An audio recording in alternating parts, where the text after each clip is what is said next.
السلام علیکم ورحمۃ اللہ وبرکاتہ۔ نحمدہ ونصلی علی رسولہ الکریم، اما بعد فاعوذ باللہ من الشیطان الرجیم، بسم اللہ الرحمن الرحیم۔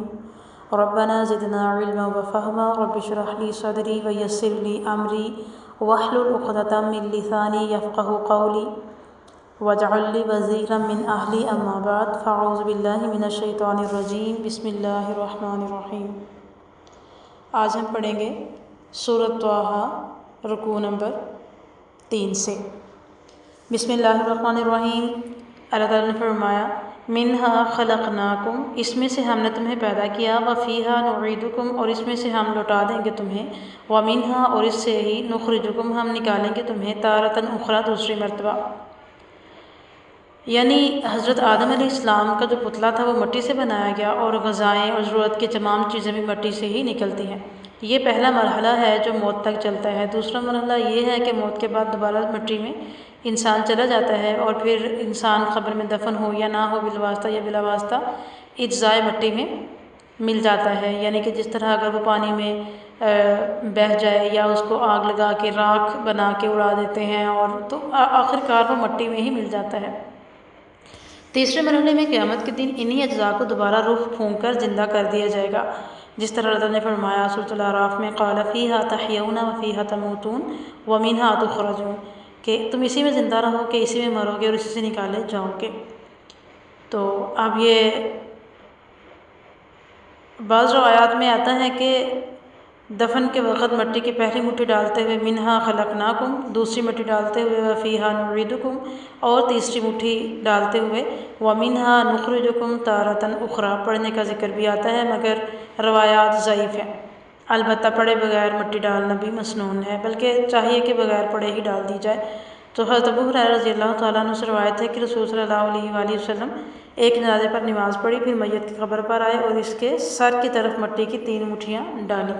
یہ صحیح حدیث ہے کہ سر کی طرف 3 مٹھیاں ڈالیں، پھر آگے اس کے بعد باقی سارا اس کا کور کر دیں۔ وَلَقَدْ أَرَيْنَاهُ، اور ہم نے اسے دکھائیں آیاتنا، اپنی نشانیاں کو، لہا تمام، فَكَذَّبَ، تو اس نے جھٹلایا، وَأَبَى، اور انکار کیا۔ یہ آیت موسیٰ علیہ السلام اور فرعون کے باہمی گفتگو کا ذکر کرنے کے بعد موسیٰ علیہ السلام نے قصے کو دوبارہ آگے بڑھاتی ہے کہ فرعون نے دیکھ لی نشانی، کون سی؟ عصا کا بڑا سا سنیک، یعنی یہاں بن جانا، اور اس کے ہاتھ کا سفید ہو جانا موسیٰ علیہ السلام کے۔ تو یہ دونوں نشانیاں دیکھنے کے بعد فرعون نے انکار کر دیا اور جھٹلا دیا۔ قال اجئتنا لتخرجنا من ارضنا، فرعون نے کہا اجئتنا، کیا تو آیا ہے ہمارے پاس، لتخرجنا، تاکہ تو نکال دے ہمیں، من ارضنا، ہماری زمین سے، بسحرک، ساتھ اپنے جادو کے، یا موسیٰ، اے موسیٰ۔ اب وہ ہٹ درمی کی اخیر ہو رہی ہے کہ وہ آگے سے موسیٰ علیہ السلام پر الزام لگا رہا ہے کہ تم تو اس لیے آئے ہو کہ تم ہماری زمین سے ہمیں نکال دو، حالانکہ حضرت موسیٰ علیہ السلام نے کلیئر کٹ اسے کہا تھا کہ بنی اسرائیل کو میرے ساتھ بھیج دو، تم یہیں رہو۔ فَلَنَأْتِيَنَّكَ، پس ضرور ہم تیرے مقابل لائیں گے، بسحر، ایک جادو، مثلہ، ایسا ہی۔ اب اس نے ساتھ الزہا والا جو واقعہ تھا اس کو جادو قرار دے دیا اور کہا کہ ہم بھی جادو لائیں گے۔ فَجَعَلْ بَيْنَنَا وَبَيْنَكَ مَوْعِدًا، پس مقرر کر ہمارے اپنے درمیان ایک وقت وعدے کا، لا نخلفہ، ہم اس کے خلاف نہ کریں، نحن، نہ ہم، ولا انت، اور نہ ہی تم، مکانا سوا، ایک ہموار میدان میں مقابلہ ہونا چاہیے۔ کیونکہ یہ فرعون کا محل تھا اور اس کے اندر کافی زیادہ جگہ تھی، اور کہا جاتا ہے کہ یہاں جو تھا وہ اس کے سارے جتنا بھی ایریا تھا اس کے اندر چھا سا گیا تھا، مطلب کہ اتنا بڑا وہ بن گیا تھا کہ ساری جتنی بھی جگہ تھی وہ کور کر گیا تھا۔ تو اس نے کہا کہ بڑے میدان میں ہوگا تاکہ پتہ چلے کہ تمہارا جادو کس حد تک جاتا ہے۔ قال موعدکم، کہا موسیٰ علیہ السلام نے تمہارا وعدہ یوم الزینۃ، میلے کا دن ہوگا، وَأَن يُحْشَرَ النَّاسُ ضُحًى، اور یہ کہ جمع کیے جائیں لوگ ضحیٰ، چاشت کے وقت۔ ضحً جو ہے یہ ایسا وقت ہوتا ہے جب سورج طلوع ہو کے تو تھوڑا سا اوپر آ جاتا ہے اور ہر طرف سورج کی روشنی پھیل جاتی ہے، اس کو چاشت کہا جاتا ہے، یعنی کہ فجر کے بعد جب سورج مکمل طور پر نکل آتا ہے اس وقت۔ تو یہ بہت زیادہ پروڈکٹیو ٹائم ہوتا ہے، اس ٹائم پہ انسان کی قوت، طاقت، دیکھنے کی صلاحیت، کام کرنے کی صلاحیت، سوچنے کی صلاحیت، ہر چیز بیدار ہوتی ہے، اور انسان اس وقت بہت زیادہ پروڈکٹیو ہوتا ہے، بہت زیادہ قوت میں ہوتا ہے اور طاقتور بھی ہوتا ہے، یہ ٹائم بھی اچھا ہوتا ہے، اور اس وقت لوگ جو ہے وہ پرسیو بھی بہت اچھا کرتے ہیں، چیز کا فہم، ادراک اور اس کے بارے میں معلومات اسے اچھے طریقے سے مل جاتی ہیں۔ تو یہ انہوں نے حضرت موسیٰ علیہ السلام نے یہ ٹائم اس وجہ سے چوز کیا، اور دوسرا میلے کا دن اس لیے رکھا کہ لوگ جس طرح عید والا دن ہوتا ہے تو ہم اس سے ایک دن پہلے، ایک رات پہلے سارے اپنے کام کاج مکمل کر کے عید کے دن کے لیے فارغ ہو جاتے ہیں، تو اسی طرح سے میلے والے دن کے لیے بھی لوگ فارغ ہو جاتے تھے، اس وقت کا دستور تھا۔ تو سب لوگ ہر چیز سے فارغ ہوں گے اور بہت اچھے طریقے سے دل لگا کے چیزوں کو دیکھیں گے اور قبول بھی کریں گے۔ فتولیٰ فرعون، پھر لوٹ گیا فرعون، فجمع، تو اس نے جمع کرنا شروع کر دیا، کیدہ، اپنے چالیں، اپنی تدبیریں، ثم اتی، پھر وہ آیا۔ قال لهم موسیٰ، کہا لهم، ان کے لیے موسیٰ علیہ السلام نے، ویلکم، تمہاری خرابی ہے، لا تفتروا، نہ تم گڑھو، علی اللہ، اوپر اللہ کے، کاذبا، جھوٹ، فیسحتکم، کہ وہ ہلاک کر دے تمہیں، بعذاب، عذاب سے، وقد خاب، اور وہ نامراد ہوا، من افترا، جس نے بھی جھوٹ باندھا۔ یہ اب ایسا ہوا کہ زینت کا دن آ گیا اور میلہ لگ گیا، اور میلے کے اندر پہلے ہی چیزیں ساری کی ساری ارینج ہوتی ہیں، تو اس طرح سے موسیٰ اور فرعون کا جو جادو کا مقابلہ تھا، اس کے بارے میں بھی جس طرح بینر کیلے لگے ہوئے تھے اور اعلان ہوئے ہوئے تھے کہ بھئی مقابلہ ہے، بہت بڑا میلے والے دن ہوگا، اور سب لوگوں کو پہلے سے ہی اعلانات کے ذریعے، اشتہارات کے ذریعے بتا دیا گیا تھا، اور لوگ جو تھے وہ ٹائم پہ ہی وہاں پہنچ گئے، اور پہنچ کے تو ان لوگوں نے اس چیز کے بارے میں جو تھا ایزیوم کی ہوئی تھی چیزیں پہلے ہی، اور لوگوں کو پتہ تھا کہ یہ ایک بہت بڑا ہونے والا ہے مقابلہ، تو سب لوگ جمع ہو گئے اور آ گئے، اور موسیٰ علیہ السلام جو تھے جیسے ہی میلے میں آئے اور وہ مقررہ جگہ پر پہنچے تو دیکھا کہ لوگوں کی تو بے شمار لوگوں کی بھیڑ تھی، ہزاروں کے حساب سے لوگ تھے۔ کہا جاتا ہے کہ یہ 12,000 کا لشکر تو وہ تھا جو حضرت موسیٰ علیہ السلام کے ساتھ دریا سے پار اترا تھا، تو اب یہاں پہ 12,000 تو ان پہ ایمان لے آئے تھے، اور کتنے ہزار اور ہوں گے جو ایمان نہیں لائے تھے، تو ہم خود ہی امیجن کریں تو کر نہیں سکتے، بے شمار، یعنی کہ بہت بڑا تھا ہجوم۔ تو حضرت موسیٰ علیہ السلام نے جادوگروں کو اپنے پاس بلا کے ان سے کہا کہ دیکھو تمہاری بربادی ہے، اللہ پر کوئی جھوٹ نہ باندھو ورنہ وہ تمہیں عذاب سے ہلاک کر دے گا، اور یقیناً نامراد ہوا وہ جس نے بھی جھوٹ باندھا۔ اب یہ حضرت موسیٰ علیہ السلام نے ان جادوگروں کو کہا نا جیسے ہی، تو اب وہ تو سوچ میں پڑ گئے کہ ایسی بات کو جادوگر کیوں کرے گا، اس کو تو اپنا مقابلہ دکھانا چاہیے، اس کو تو جیتنا چاہیے تھا، اور وہ تو جیت بھی سکتا ہے، تو اس طرح سے وہ آپس میں باتیں کرنے لگ گئے۔ فتنازعوا، تو وہ جھگڑنے لگے، امرہم، اپنے کام کے بارے میں، بینہم، آپس میں، واسروا النجویٰ، اور چھپ چھپ کر سرگوشیاں شروع کر دی انہوں نے، یعنی کہ ایک نے کہا کہ جادو نہیں ہے یہ، دوسرے نے کہا کہ نہیں ہمیں دکھانا چاہیے، ایک نے کہا کہ تم ڈر رہے ہو، ایک نے کہا کہ ڈرنے والی بات ڈرنے والی ہے کہ ہم تو واقعی میں جھوٹ گھڑ کے آ رہے ہیں کہ لوگوں کی آنکھوں پہ ہم نے جھوٹا جادو کرنا ہے۔ تو اس طرح سے ان کی آپس میں سرگوشیاں ہونے لگے اور وہ سرگوشیوں میں جھگڑنے لگے۔ قالوا، وہ کہنے لگے، ان ھذان، یہ نہیں ہے دونوں، لساحران، البتہ جادوگر ہیں، یریدان، یہ چاہتے ہیں، ان یخرجاکم، یہ کہ تمہیں نکال باہر کریں، من ارضکم، تمہاری زمین سے، بسحرہما، اپنے جادو کے بل پر، ویذھبا، اور وہ لے جائیں، بطریقتکم المثلیٰ، تمہاری بہترین طریقہ زندگی۔ اب یہاں پہ سب سے پہلی بات تو یہ ہے کہ انہوں نے حضرت موسیٰ اور ہارون علیہ السلام پر الزام لگا دیا کہ یہ جادوگر ہے۔ اس کے بعد دوسرا الزام یہ ہے کہ یہ چاہتے ہیں کہ یہ جادو کی وجہ سے تمہیں زمین سے باہر نکال دیں، اور اس کے علاوہ ان کا جو زعم تھا، ان کا گمان تھا کہ ہم تو بہت اچھی زندگی گزار رہے ہیں، پوری دنیا میں سب سے اچھا لائف سٹائل ہمارا، تو اس چیز کو وہ ختم کرنا چاہتے ہیں، مطلب کہ انہوں نے کیا الزام لگایا کہ یہ ہم پہ حسد کرتے ہیں، نعوذ باللہ، اور اس طرح سے انہوں نے الزام پہ الزام، اعتراض پہ اعتراضات کرنا شروع کر دیے۔ اب انبیاء علیہ السلام کے اوپر وہ بے شمار اعتراضات کی بچھاڑ اور باتیں اس طرح سے جھوٹی اور الزامات کر رہے تھے کہ فرعون جو ہے وہ پکار اٹھا، فَأَجْمِعُوا كَيْدَكُمْ، اپنا سارا داؤ پیچ اکٹھا کرو، ثُمَّ أْتُوا، پھر آؤ، صفاً، صف در صف، وقد افلح اليوم من استعلا، اور تحقیق کامیاب ہوگا آج وہی جو غالب رہا۔ اب اس کے اندر جو فرعون ہے اس کی بات جو ہے وہ سامنے آئی کہ وہ سامنے آ گیا، کیونکہ وہ دیکھ رہا تھا کہ یہ آپس میں الجھ رہے ہیں، اور ان کے چہروں کی جو چمک تھی وہ بھی ماند پڑ گئی، کیونکہ وہ ڈر گئے تھے حضرت موسیٰ علیہ السلام کی بات سے، اور بہت زیادہ پریشان ہو گئے تھے، اور ان کا اپنا جو جادو تھا وہ بالکل ایک بھونڈا سا لگ رہا تھا۔ تو فرعون نے جانچ لی اور پڑتال کر لی کہ یہ تو ڈر گئے ہیں۔ اس کو غصہ آیا اور اس نے آ کے تو زوردار آواز میں کہا اپنی چالیں اپنی تدبیریں اکٹھی کرو، اپنی ساری رسیاں لاٹھیاں پکڑو، اپنے جادو کو سامان کو سب کو سمیٹو اور آ جاؤ میدان میں۔ اور صف بنانے کا مطلب کیا ہے کہ صف میں ایک روب ہوتا ہے، ایک ڈسپلن ہوتا ہے، ایک انسان کا جو ہے وہ خوبصورتی نظر آتی ہے، اور لوگوں کے سامنے پتہ چلتا ہے کہ یہ تنظیم والے منظم لوگ ہیں۔ تو اس نے یہ ساری چیزیں ان کو بتائیں اور کہا کہ آج وہی غالب رہے گا جو کامیاب ہوگا، وہی یعنی کہ جو غالب ہو رہے گا وہ کامیاب ہو جائے گا۔ اس کے نزدیک کامیابی کیا تھی کہ جادو سے یہ جیت جائیں گے اور میں ان کو اپنے پاس مقربین میں شامل کر لوں گا، اور نعوذ باللہ موسیٰ علیہ السلام اور ہارون علیہ السلام کے بارے میں بے شمار اس نے چالیں گھڑی ہوئی تھی۔ قالوا یا موسیٰ، ان جادوگروں نے کہا کہ اے موسیٰ اما ان تلقی، یا تو ڈالے گا، و اما یا پھر ہم ان نکون ہوں اول من القا، پہلے ڈالنے والے۔ انہوں نے کہا کہ پہلے ہم جادو دکھائیں یا تم دکھاؤ گے؟ قال بل القوا، کہا موسیٰ علیہ السلام نے نہیں بلکہ تم ہی ڈالو۔ فاذا حبالہم، پھر جب ان کی رسیاں، وعصیہم، اور ان کی لاٹیاں، یخیل الیہ، خیال میں آئی، الیہ اس پر، من سحرہم ان کے جادو سے، انہا تسعی، یہ کہ وہ دوڑ رہی ہیں۔ موسیٰ علیہ السلام نے کہا کہ ٹھیک ہے تم ڈالو اپنی رسیاں، تم اپنا جادو دکھاؤ۔ قال بل القوا، حضرت موسیٰ علیہ السلام نے فرمایا کہ بلکہ تم ہی ڈالو پہلے۔ تو اس کا کوئی خاص مقصد تھا تاکہ لوگوں کو پتہ چل جائے کہ جو پہلے ہوا ہے وہ کیا تھا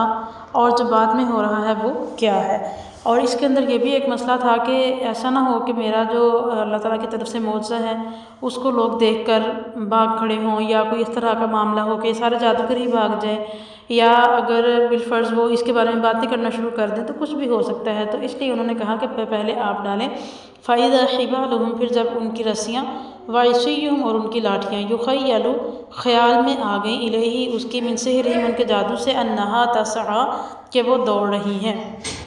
اب یہاں سے پتہ چلتا ہے کہ وہ لوگوں کے خیال میں تھا یہ چیز، انہوں نے لوگوں کی آنکھوں پہ اس طرح سے وہ کیا تھا،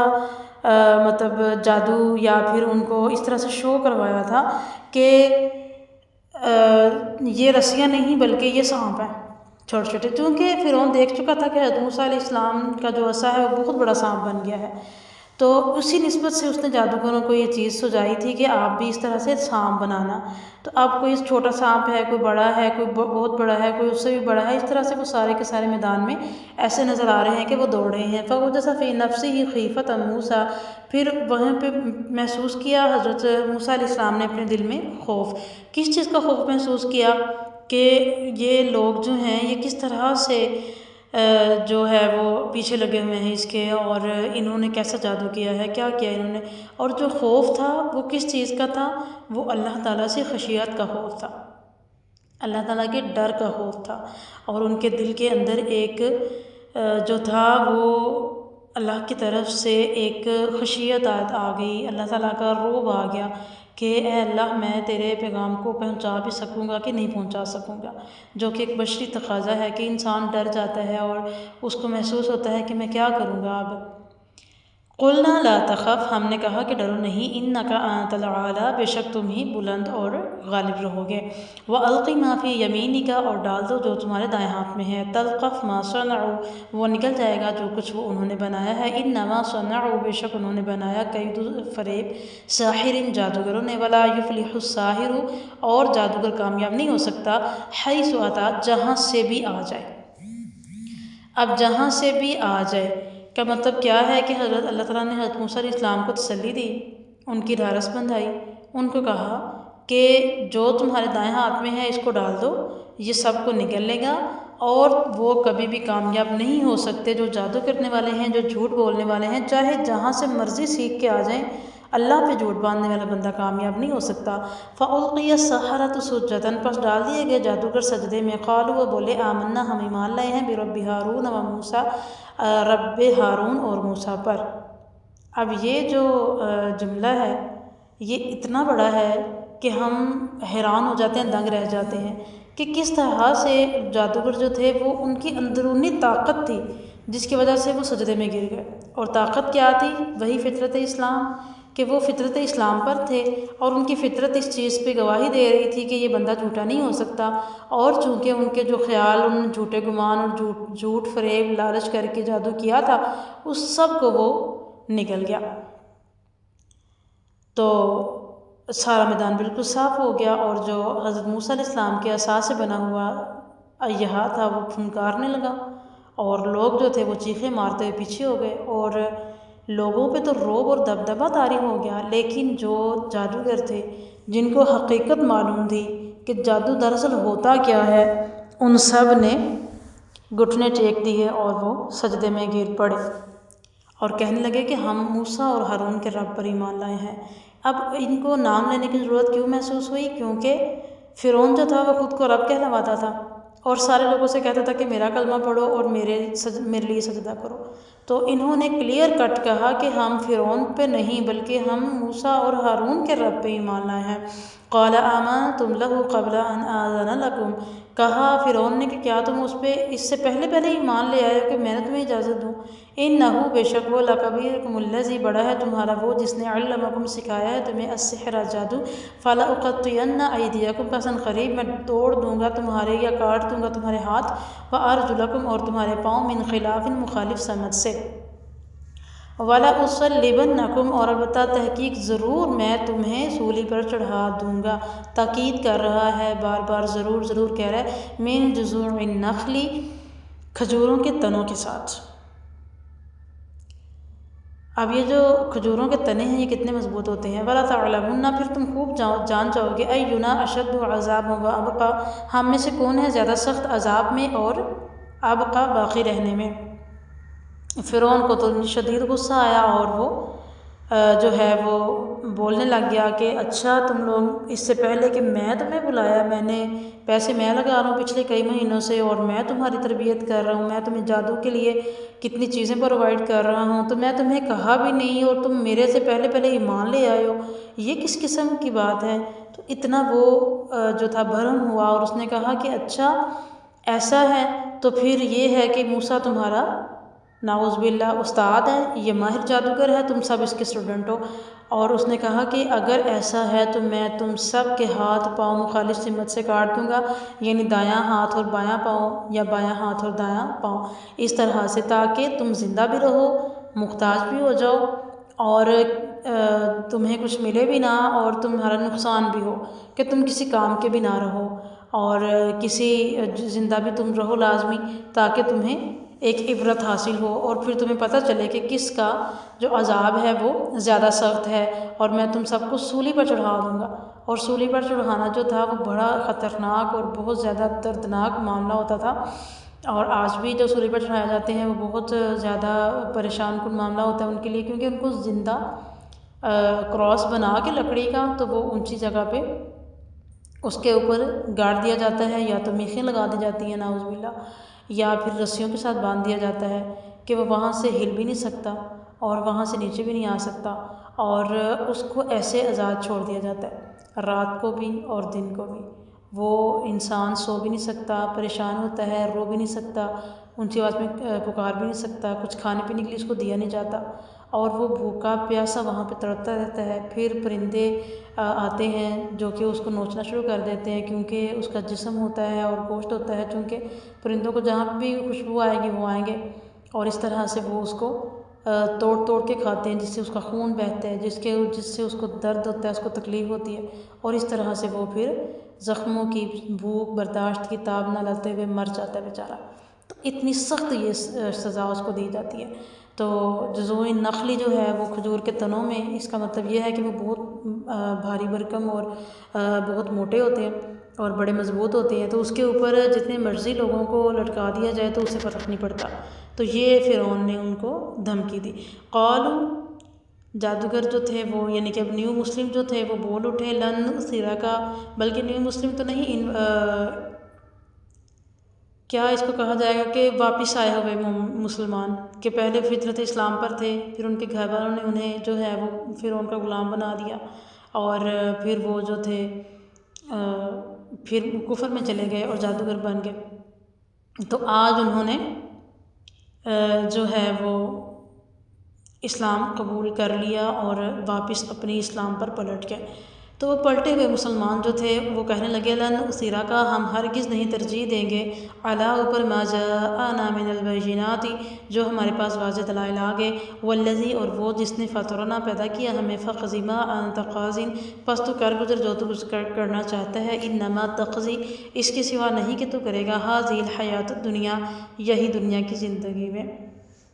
ان کو سمجھ آ گئی، ان کا جو اندر سے مسلمان تھے وہ جاگ اٹھے اور انہوں نے کہا کہ مرنا تو ہمیں ہے ہی، اور مر کے ہم نے اللہ رب الرحمن کے پاس جانا ہے، تو تم ہمارا جو بھی بگاڑ سکو بگاڑ لو، ہمیں کوئی فرق نہیں پڑتا، کیونکہ تم جو بھی کرو گے وہ اس زندگی تک تو محدود ہے، زندگی کے بعد تو ہم اللہ کے پاس جائیں گے۔ انا آمنا بربنا، بے شک ہم ایمان لائے ساتھ اپنے رب کے۔ اب پیچھے انہوں نے کہا تھا کہ ہم ہارون اور موسیٰ کے رب کے ساتھ ایمان لائے ہیں، یہاں پہ انہوں نے کہا کہ ہم اپنے رب پر ایمان لائے ہیں، لیغفر لنا خطایانا، تاکہ وہ بخش دے ہمیں ہماری خطائیں، وما اکرہتنا، اور تو نے ہمیں جو مجبور کیا ہے، علیہ اس پر، من السحر جادو سے، واللہ خیر وابقی، اور اللہ تعالیٰ بہتر ہے اور ہمیشہ باقی رہنے والا ہے۔ انہ من یأت ربہ مجرما، بے شک جو آیا اپنے رب کے سامنے مجرم بن کر، فإن لہ جہنم، پس بے شک اس کے لیے جہنم ہوگا، لا یموت فیہا ولا یحیا، نہ وہ مرے گا اور نہ ہی وہ جیے گا۔ یہاں پہ جو ہے وہ حقیقت یہ ہے کہ جو اپنے رب کے پاس مجرم بن کر آئے گا، یعنی کہ ایسی حالت میں آئے گا کہ اللہ تعالیٰ کو خود معلوم ہو، یعنی کہ اللہ تعالیٰ خود اس کی گواہی دے گا کہ یہ گناہ گار ہے۔ ایک تو یہ ہوتا نا کوئی انسان جا کے اللہ تعالیٰ کو بتائے گا کہ اس نے میرے ساتھ یہ جرم کیا، اس نے مجھے یہ گناہ کیا اور مجھے یہاں پہ محروم رکھا، اور ایک فرشتے جو ہیں وہ کہیں گے، اور ایک ایسی حالت میں آئے گا جس کو اللہ تعالیٰ گواہ ہوگا، یعنی کہ چھپ چھپ کر گناہ کرنے والا آدمی، تو ایسی حالت میں آئے گا تو اس کے لیے یقیناً جہنم ہوگا، اور نہ وہ اس میں مرے گا اور نہ وہ اس میں جیے گا، یہ جہنم والوں کی حالت ہے۔ وَمَن يَأْتِهِ، اور جو کوئی آئے اس کے پاس، مؤمناً ایمان کی حالت میں، قد عمل الصالحات، اس نے عمل کیے ہوں گے نیک، فَأُولَٰئِكَ لَهُمُ الدَّرَجَاتُ الْعُلَىٰ، تو پس یہی ہیں ان کے لیے بلند درجے ہوں گے۔ اللہ تعالیٰ کے سامنے ایسی حالت میں آئے کہ وہ ایمان والا ہو، حالت ایمان میں ہو اور عمل صالحہ کرتا ہوا آئے، تو ان کے لیے پھر درجات ہوں گے بلند بلند۔ اللہم اجعلنا منہم۔ جنات عدن، باغات ہیں ہمیشہ رہنے والے، تجری چلتی ہیں، من تحتہا الانہار، نیچے سے ان کے نہریں، خالدین فیہا وذالک جزاء من تزکیٰ، ہمیشہ رہیں گے وہ اس میں اور یہ ہے جزا اس کی جو پاک ہو گیا، جس نے خود کو پاک کر لیا۔ پاکیزہ کس چیز سے؟ گناہوں سے پاک، جرموں سے پاک، تو شرک، ظلم، اندھیروں سے، وسوسوں سے، ہر چیز سے خود کو پاک کرنا، اپنا صحیح طریقے سے مینج کرنا، قرآن اپنی جو ہر کام ہے اس کو عبادت کے حساب سے کرنا، کہ اس کو اس نیت سے کرنا کہ اللہ تعالیٰ ہمیں عبادت میں لکھ لے، اور پھر اس کو باغات ملیں گے جس کے نیچے سے نہریں بہہ رہی ہوں گی۔ اب یہ کیسے ہوں گے؟ یہ کسی آنکھیں نے دیکھے، نہ ہی کسی کان نے سنے ہیں، ہاں البتہ ہمیں الفاظ سے جو ہے وہ بہت خوبصورت محسوس ہوتے ہیں کہ نیچے اس کے جو ہے وہ کھلا پانی ہوگا، نہریں چل رہی ہوں گی، اور اوپر ان کے جو ہیں وہ ٹیولپ ٹائپ بنے ہوئے ہوں گے کمرے اور بالا خانے، اور ان کے محلات بنے ہوں گے، اور پھر اس میں ہمیشہ ہمیشہ رہیں گے، نہ وہاں بوریت ہوگی، نہ وہاں سر درد ہوگی، اور کچھ بھی نہیں ہوگا، اور یہ بدلہ ہے اس پر شخص کا جس نے خود کو گناہوں سے اور برے کاموں سے پاک کر لیا۔ سبحان ربک رب العزت عما یصفون، وسلام علی المرسلین، والحمد للہ رب العالمین۔